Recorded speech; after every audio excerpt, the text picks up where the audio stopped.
Hello again, and welcome to Denton's Tales.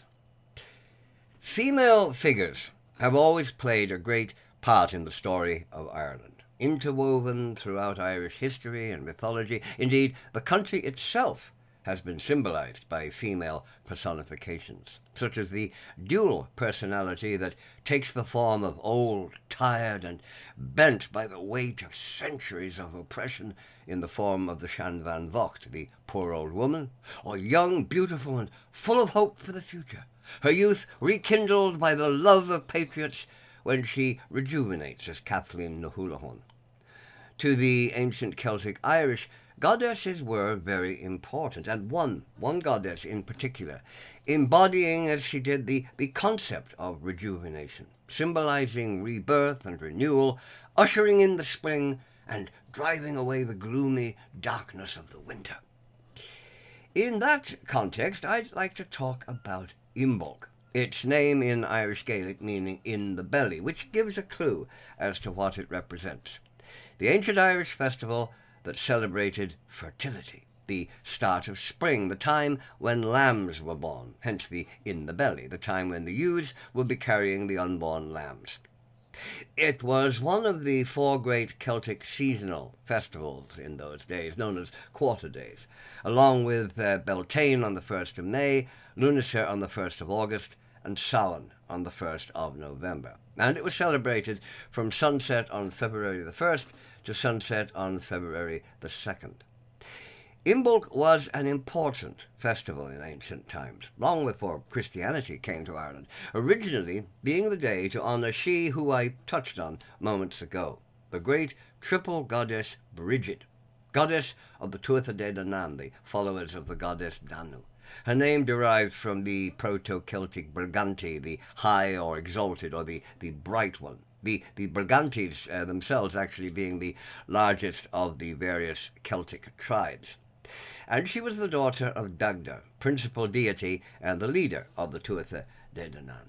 Born, it was said, at the sunrise, with a fire in her head, a pillar of flame reaching up to touch the sun, being as she was a goddess of the sun, drinking the milk of a mystical cow that came from, somewhere or other in the realm of the spirits. And she had two sisters. One was a healer and the other was a smith. Now, they were actually personifications of other aspects of she herself, making her a trinity, three personalities in one, as was the other great goddess of the Celtic Irish, the shape-shifting goddess of battle and chaos, the Morrigan. Brigid's three aspects have associations, of course, with the elements, with fire, water, earth, and air. She is Brigid, the healer and the midwife, Brigid, the farrier, or blacksmith and craftswoman, and also a warrior, and Brigid, the maiden, the giver of inspiration, she who inspires poets and artists and other creative persons. There are numerous versions of her name, over 20 in fact, which originally had been Brigid, but it became Bridget with one T and Bridget with two T's, Brigid, Brige, Brit, Britta, Britiga, Bridie, Brigada, and of course the French Brigitte, among others. Bridget became the best known and most worshipped deity of the Celtic people. Great bonfires were lit in her honour. Young girls would carry straw dolls representing her from house to house to impart her blessing, and she was said to go forth across the land on the eve of IMBOLC, the 31st of January, and walk among the people, who would leave clothing and other items out for her to bless. Ceremonial beds would be made for her to rest in. Food like oat cakes and milk would be left out for her, as she spread her bounty among the people. And her patronage and duties, well, they were really very considerable. As a healer, she was seen as the protector and midwife of birthing women, as well as women and children in general. The guardian of both agricultural and domestic animals, she cared for nature, trees and orchards, and the rowan tree was considered sacred to Brigid. To cut down a rowan tree was seen as a very bad and extremely unlucky thing to do in Ireland. She presided over fertility and rebirth, hence her connection with IMBOLC. In that sense, it was her festival. As the inspiring maiden, she lit the fire of poetry and music in the hearts of men and women. She gave them great eloquence, and she favoured the harp. And she was said also to have inspired them with the early system of writing known as ogham, using marks that are cut along the edges of stone or wood. As the smith or craftswoman, the hearth fire was sacred to her, providing, as it did, warmth and food for the family. She was the overseer of the smithy and the anvil, but also the crafting of silver and gold, of fine jewellery, and the patron of any and all skills of craft. But she also watched over the forging of weapons of war, swords, spears, war knives, and the various other things used in those days, as well, of course, as weapons of hunting and domestic protection, and also of the creation of anything else made from metal, such as tools, agricultural implements, and even cooking pots. Bonfires were lit in her honour, representing, as she did, the sun and fire. But not only local bonfires were lit to honour her, but also a great everlasting fire burned for the goddess, carefully tended by female druids. These attributes of the goddess herself and the ceremonies in her honour she would later carry over to a new faith from a distant land. The old gods would fade into the mists of history, all but forgotten. But Brigid would live on, mighty Celtic goddess reinvented as Christian saint, virtually unchanged in form, apart from her triple personalities, and in attributes essentially the same as she had been previously, though representing a new faith. See, the early church frequently used and adapted pagan ideas, places, and personages to help spread the new faith, using former pagan sacred wells, for example, for baptism, building churches by or on pagan sites, helping to convert pagans by association with things and places they already venerated, which made sense, of course, when you think about it. A quite intentional policy on the part of the church, and one, obviously, that succeeded rather well. But many pagan customs, of course, still existed in the early years of the church in Ireland, admittedly adapted to Christianity to greater or lesser extent, but the church was always very keen to continue with any useful association between the two faiths, anything that would help to, as they would hope, to eventually drive paganism from the country and replace it with Christianity. So to have a great pagan goddess, to say nothing of an important festival as well, on their side, well, that would be extremely helpful, especially if the goddess was the greatest of all the goddesses of Ireland. They took a holy woman, conveniently named Brigid, said to have been born in Dundalk in the county of Louth in 451 AD, who had lived as a hermit before attracting other women to her, and eventually founding a convent in Kildare. And the church literally turned her into a Christianized version of the goddess. They made her just one person, of course, dropping her triple split personality. They popped a halo on her now one head, and they renamed her Saint Brigid, both her name and her feast day being Celtic Christianized, the latter now known as St. Brigid's Day, and celebrated on the same date as her pagan feast day had been. So pagans would associate the new Brigid with the old Brigid. Other former pagan aspects of the goddess were also Christianized, coming with her into the new faith, including the everlasting fire, which continued to burn at her sanctuary in Kildare, though the female druids who attended it were long gone, having been replaced by nuns.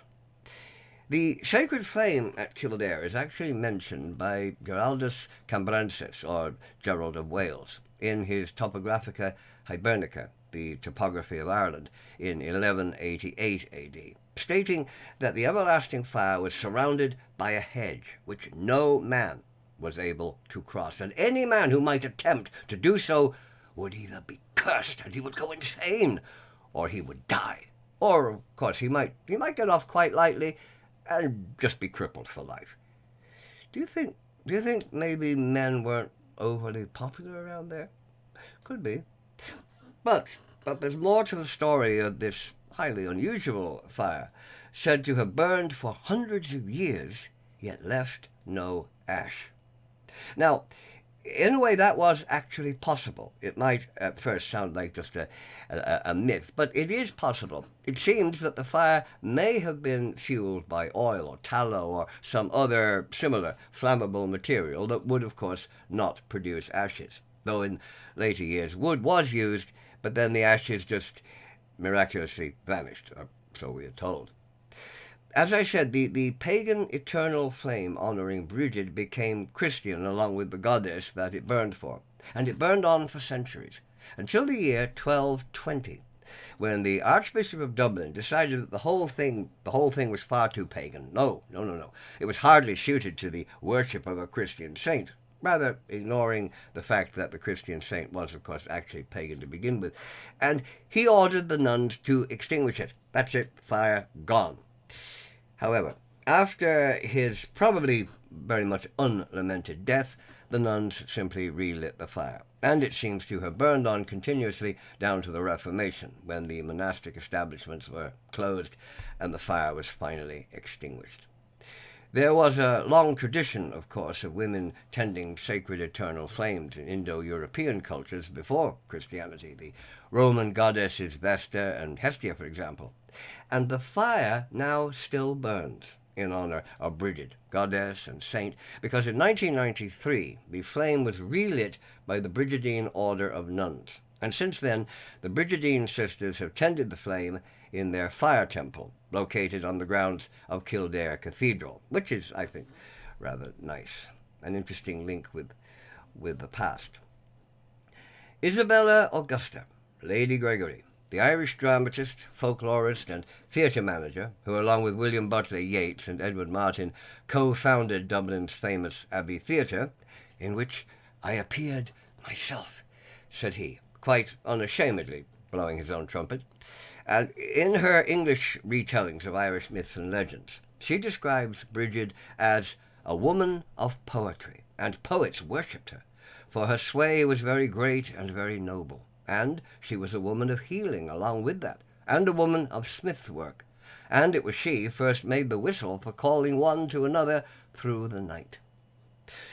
So Celtic Brigid changed sides, you could say. Undesirable pagan goddess one day, and thus not at all nice as far as the church was concerned, became a holy saint the next, and thus very desirable to the church, aware as they were of her status among the pagans, something that would be very, very beneficial with regards to conversion of those pagans who still resided in Ireland. And the great festival of IMBOLC itself was thus Christianized as well. Pagan roots remained long after the initial conversion of the Irish, sometimes openly, as in the case of the 5th century King of Leinster, who we shall meet again in a moment, or in secret. But the transformation of goddess to saint was total. Virtually all the various aspects of her patronage and protection transferred to the new saint. The duties of springtime and rebirth after the winter, the protector of agriculture, crops and livestock, patron of poets, healers, blacksmiths and craftsmen, midwives and newborn babies, farming, the household, even Ireland itself. Almost every form of patronage and responsibility that had been pagan Brigid now became Christian Saint Brigid. And little crosses made from twisted straw, like this one, famous these days as the St. Brigid's Cross, usually made in this form, though there are differing styles. And these are found in every tourist gift shop in Ireland. They're all over the place. These became associated with her. These were her emblem, if you like. Yet this cross, too, was simply a variation of a pagan symbol that had accompanied the goddess into the new faith, having previously been representative of the sun wheel in honor of her image as the goddess of the sun. And, of course, twisted straw was used to make all sorts of things, little ornaments, toys that might keep a child amused, since there was a lot of straw lying around in those days. The particular story for the cross association with St. Brigid was that she used straw that was lying on the floor to make a little cross to explain Christianity to a dying pagan, and thus she converted him. A very easy conversion, I must say. Well, one would assume that the pagan was already partially converted. I doubt that just making a little straw cross would inspire someone with the fires of faith, but that's the story. Now, these crosses, usually made of straw, though it could also be made of rushes, often woven into a four-armed equilateral cross, though there were some with only three arms as well as other designs, as I said. These would be hung over doorways and windows or used in stables to welcome St. Brigid and ask her protection from fire, lightning, illness, and, of course, evil spirits. I mean, evil spirits of all kinds, so they were pretty big back then. The crosses would be left there until the next St. Brigid's Day, when they would be replaced. In the west of Ireland, in Connaught, people made the Breed's girdle, which was a large ring of rushes with a cross woven into the middle, which would be carried around by young boys, and then people would step through it in order to obtain the blessing of St. Brigid. All very similar to pagan practices. St. Brigid died, we are told, in Kildare at the age of 74 in 525 AD, though some scholars do cast doubt on her actual existence at all, so very much about her being questionable historically or even logically. She is surrounded by so much of what is clearly simply legendary, such as a cloak that could spread out and cover many acres of land. And so much of her was just a copy of her former pagan counterpart. The things she did, her attributes, the things people believed about her, apart from her role of abbess as a convent, which of course was new. I heard one legend about St. Brigid that I thought was very, very interesting, and that was that she used to turn her bath water into beer for visiting clergy. It does say something about the clergy of those days. That was a sizable volume of beer.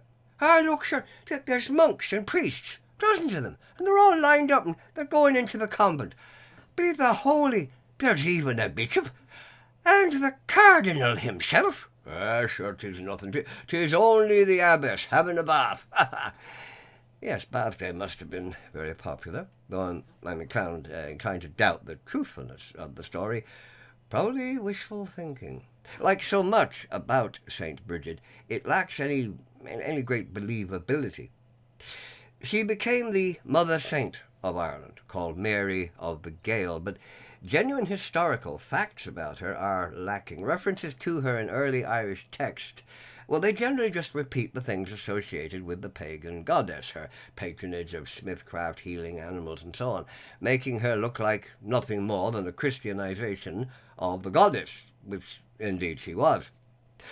One very interesting idea I've seen, put forward by several people, is that she was actually a druid at the temple of the goddess, tending the everlasting fire. She became a Christian and converted the pagan temple into the Christian monastic settlement, the name and characteristics of the goddess becoming attached to her after her death, which is, I suppose, entirely possible. Another tradition that crossed over from pagan to Christian Ireland was the visiting of holy wells on IMBOLC, as on the other three great quarter-day festivals as well. And wells were closely associated with Brigid in her healing personification.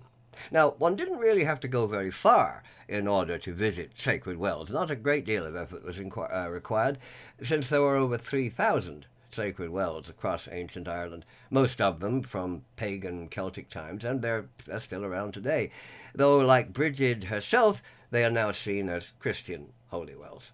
You could hardly throw a stone in any direction in Ireland without hitting a sacred well. People would walk around the wells in the same direction as the sun, and they would place little gifts like food, clothing, or ornaments around the well before they left. Later celebrations of St. Brigid's festival still followed earlier Celtic practices with overlays of Christianity.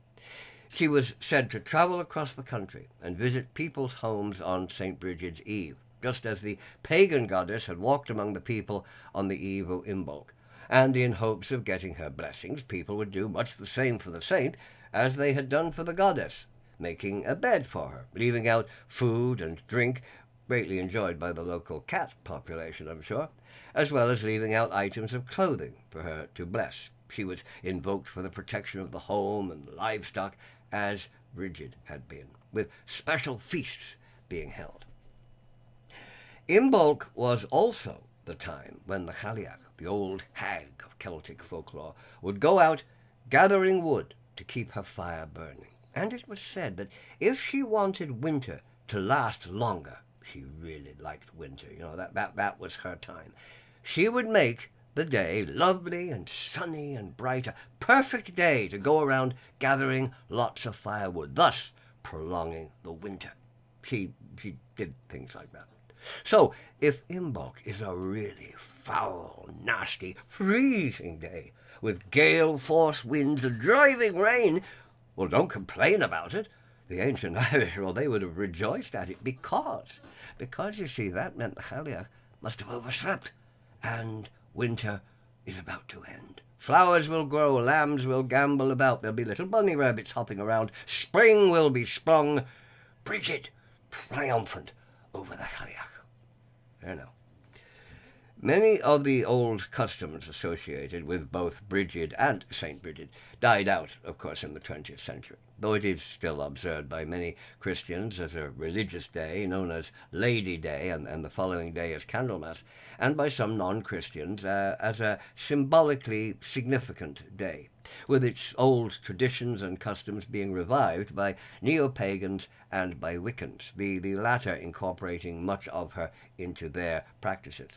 But now the day will have the official recognition of the Irish state, since from 2023, February the 1st, will be known as IMBOLC St. Brigid's Day, and will become an official annual public holiday here in the Republic of Ireland, which is termed a bank holiday. I think that's rather nice. The only great pagan festival to be officially recognized by the Irish state. So, St. Brigid is, of course, one of the patron saints of Ireland, along with St. Patrick and St. Columba. Rather ironic, really, that a devout Catholic country, as Ireland is, has a former pagan goddess as one of its patron saints. That a woman called Brigid existed, well, it does seem to be established. Of course, it was a very popular name even back then, and later would become the most popular name for girls in Ireland, thanks to the saint. But her story, I think, is rather akin to that of King Arthur, who is generally seen as having existed in some form, very, very possibly a Romano-British officer commanding Roman auxiliary troops who took power after the legions withdrew from Britannia, but whose exploits are, well, they are almost entirely legendary. She was obviously endowed by the Church with so much of her pagan forebear that the veneration of her was almost identical with that of the great goddess of the Tuatha De Danann. She had identical responsibilities and patronage, the same forms of veneration, her feast day the same, and the everlasting fire continuing in her honour, the spirit of the Celtic deity living on in the form of the Christian abbess, making it really hard to decide who is actually being venerated, pagan goddess or Christian saint, or a combination of both of them. But whatever the truth of St. Brigid, her almost total similarity to the pagan goddess in her attributes and assumed duties is strikingly obvious, and the many claims made about her life they are very much open to question as to their truthfulness, quite possibly a combination of genuine things greatly exaggerated and others that are total fantasy. Perhaps the best-known legend, or miracle you could call it, associated with St. Brigid is how she obtained the land on which to build her convent and monastery. She went to the King of Leinster. You will recall I mentioned him earlier. And he was a pagan, and she asked him for a portion of land in the county of Kildare. But he refused. He wanted to have nothing to do with strange women wanting to build things. So she prayed, and she went back and she asked him again. He said, no, sorry, nothing doing, don't want anything to do with it. Go away. Then she said, will you give me as much land as I can cover with my cloak? Her cloak? Well, the king eyed the cloak. It was a normal-sized cloak. You will build a convent on the land you can cover with that cloak? Yes, said Brigid, that I will. Probably thinking a real estate deal like that was really a bit of a joke, he agreed. But then Brigid, instead of laying the cloak on the ground, as the king I'm sure expected, told 4 of her nuns to each hold a corner of the cloak and to walk away in opposite directions, north, south, east, and west. They did, and the cloak grew. And it grew and grew, expanding until it covered many acres of land, and upon that land she built 2 monastic settlements, one for women and another for men, where Kildare Cathedral now stands. Of course, the king was so impressed that he became a Christian on the spot. Well, of course he did. That was part of the moral of the story, obviously. That tale, however, seems rather unlikely. I mean, I've heard of stretch fabric, but that does take it a bit far, literally, in St. Brigid's case. And interestingly enough, it also mirrors a story that will be told about Ivar the Boneless, who, after a battle with King Aelle of Northumbria, said that he would cease raiding were he granted all the land that he could cover with the hide of an ox. And the king agreed. That does suggest that King Aelle would have lost an IQ test to the village idiot. I mean, why would a great Viking warlord fight a huge battle just to gain enough ground to make a bed on? But totally failing, of course, to sense any hint of some kind of deception, he agreed. Ivar then cut the ox hide into incredibly thin little strips that stretched together all the way around the city, thus enabling him to claim it as his own. The King of Leinster obviously wasn't much brighter than King Aelle. Over 40 miracles are attributed to St. Brigid, such as the occasion when she was said to have fallen from her horse and sustained a profusely bleeding head wound. The blood flowed into a puddle mixed with the water, and 2 deaf sisters who happened to touch the resulting blood-water mixture, though why they would I really don't know, but they did, and they were cured. Another tale, and this is an interesting one, another tale recounts how a number of bishops came to Kildare and St. Brigid's nuns had to cater for them.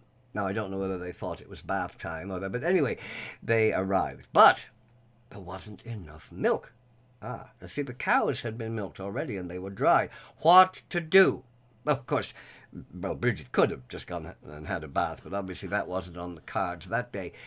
Being a saint, Brigid did what any good saint would do under the circumstances, falling to her knees in prayer, which worked, apparently, since an angel appeared, and the angel instructed her to milk the cows again.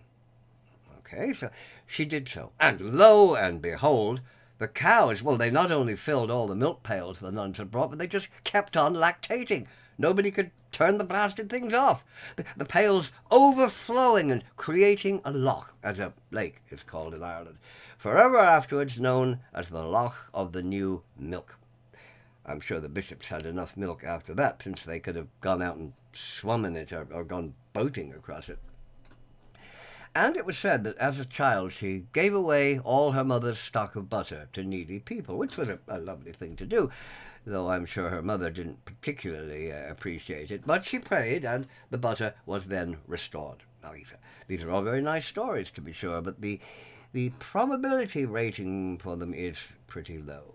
Of course, it is entirely possible that there was a woman who cured people of things, but she probably did it, due to a knowledge of natural medicine, herbs, and the like. And even the cows could have been her knowing that the animals had a health issue and curing it by herbal medication, the story then getting exaggerated to make it seem miraculous.